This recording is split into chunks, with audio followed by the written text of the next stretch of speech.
As coisas do Senhor, como serviço e adoração, devem ser realizados em verdade e realidade.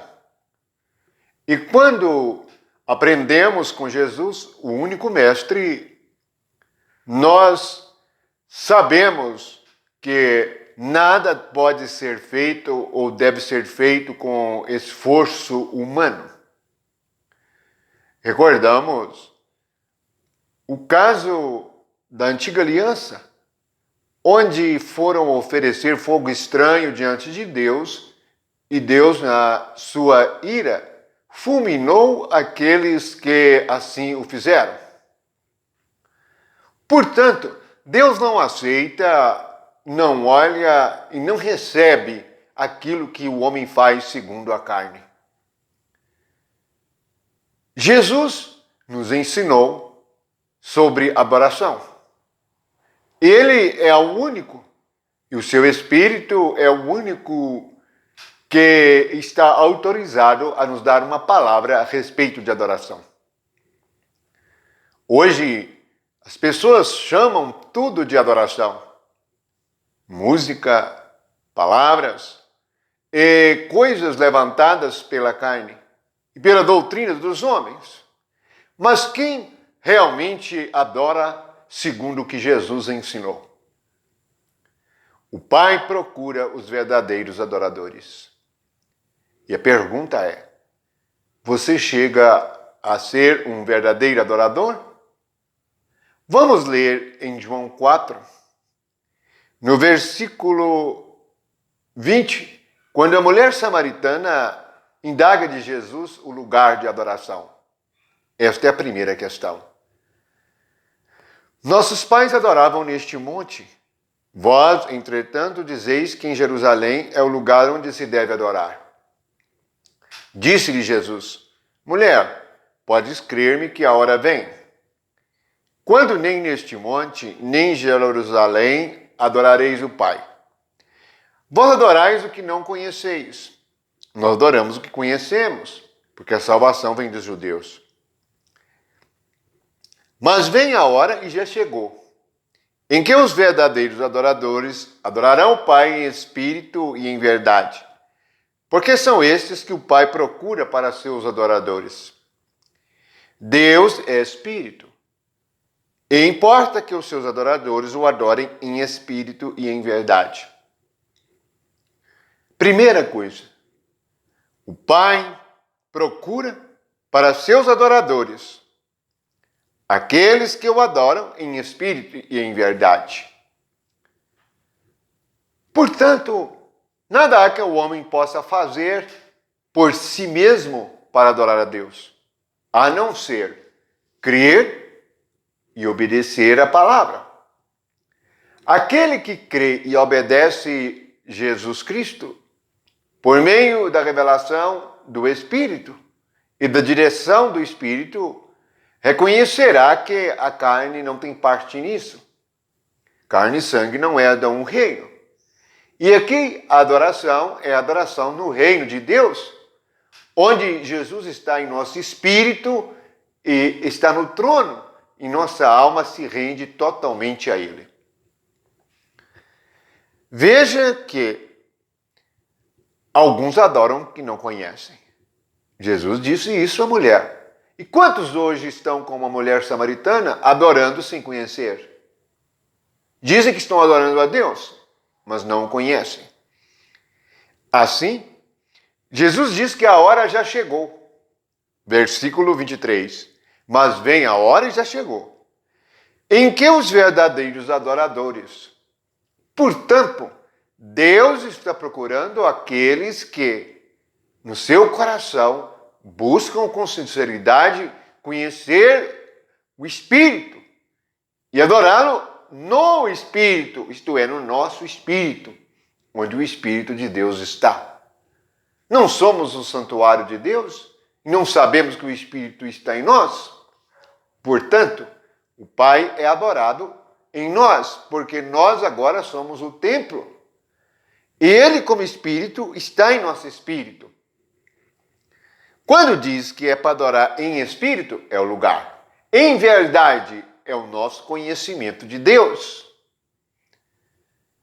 Porque a palavra verdade aqui é realidade de uma pessoa oculta.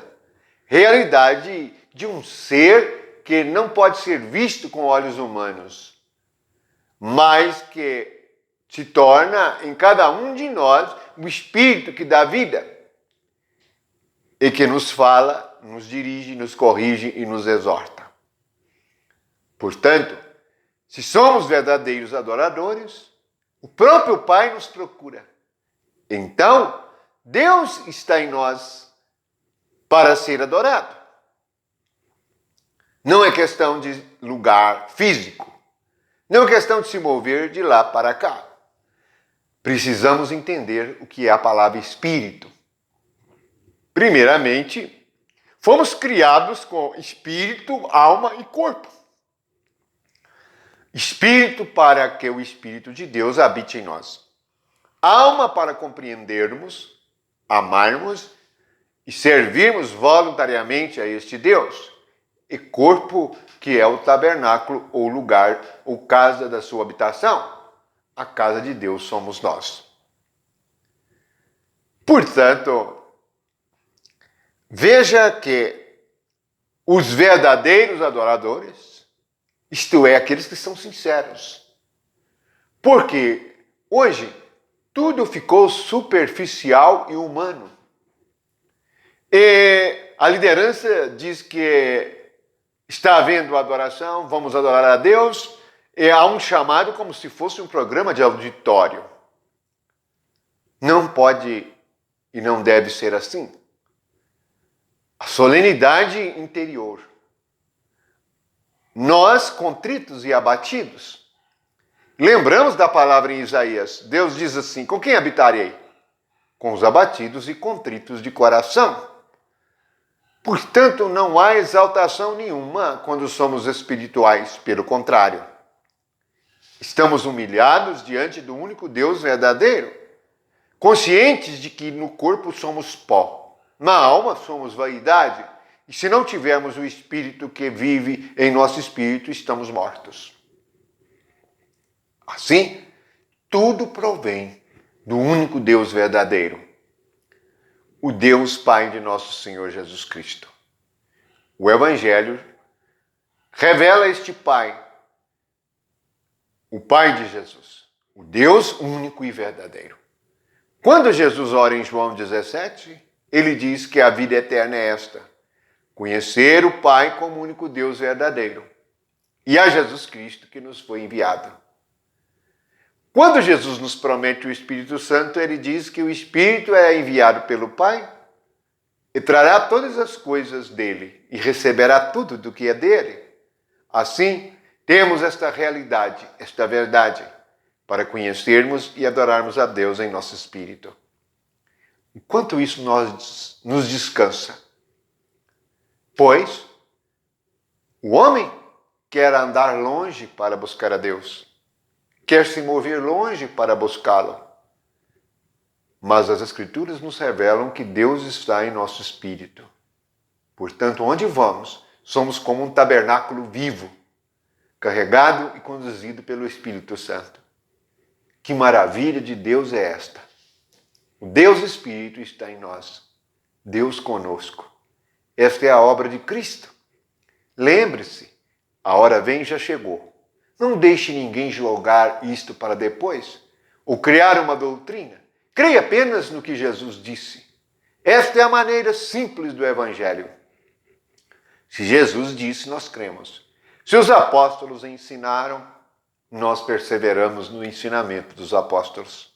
Isto é muito simples. É tudo pela fé.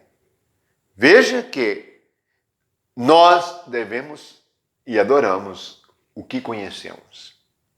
Chegamos ao conhecimento da verdade e adoramos a Deus em espírito e em verdade. Não é um lugar que o homem construiu para Deus ser adorado. A antiga aliança tipificava Cristo.